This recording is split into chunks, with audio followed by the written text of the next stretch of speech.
সবুজ ঘাসের আঙিনায় দাঁড়িয়ে আছে কয়েকটা গাড়ল। ভেড়ার মতো দেখতে, তবু ভিন্ন এক সৌন্দর্য। নির্ভাবনায় ঘাস খেতে খেতে যেন সাজিয়ে তুলেছে গ্রাম বাংলার ছবি। দৃশ্যটা এতটাই মুগ্ধকর ছিল যে ক্যামেরায় ধরে রাখতেই হলো।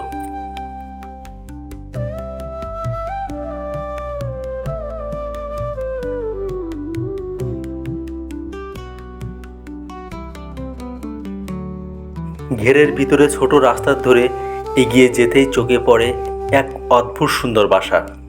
বাঁশ দিয়ে উঁচু করে বানানো এই ছোট ঘরের সামনে আবার বাঁশের পাড়ান করে রেখেছে। এই পাড়ানে মাছ ধরার আটল শুকানো হয়। দেখলে বোঝা যায় এখানে প্রতিদিন মাছ ধরা হয়।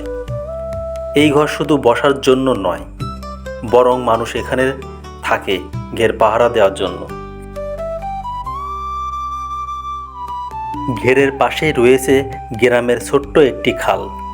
খালের দুই পাশে রয়েছে ঘের, আর এই ঘেরের মাঝখান দিয়েই সরু একটি খাল বয়ে চলেছে।